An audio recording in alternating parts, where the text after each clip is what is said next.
தேவாலயங்களில் நடைபெற்ற குருத்தோலை பவனியில் திரளானோர் கலந்து கொண்டு ஓசன்னா கீர்த்தனைகளை பாடியவாறு பேரணியாக சென்றனர். நாகை மாவட்டம் வேளாங்கண்ணியில் உள்ள புனித ஆரோக்கிய மாதா பேராலயத்தில் குருத்தோலை ஞாயிறு வெகு விமரிசையாக கொண்டாடப்பட்டது. இந்நிகழ்ச்சியின் போது நடைபெற்ற சிறப்பு திருப்பலியில் ஆயிரக்கணக்கானோர் பங்கேற்றனர்.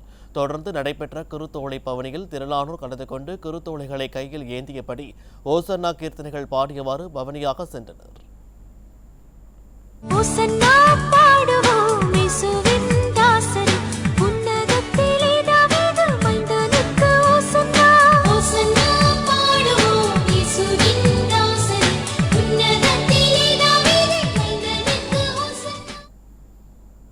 தூத்துக்குடி மாவட்டத்தில் கிறிஸ்துவ தேவாலயங்களில் நடைபெற்ற குருத்தோலை ஞாயிறு வழிபாடுகளில் ஏராளமானோர் கலந்து கொண்டனர்.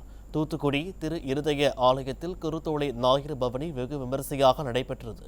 இதில் ஆயிரக்கணக்கான கிறிஸ்தவர்கள் கலந்து கொண்டு குருத்தோலைகளை ஏந்தியபடி ஓசன்னா கீர்த்தனையை பாடி ஊர்வலம் சென்றனர். இதேபோன்று உலக புகழ்பெற்ற பனிமய மாதா பேராலயத்திலும் குருத்தோலை பவனி நடைபெற்றது.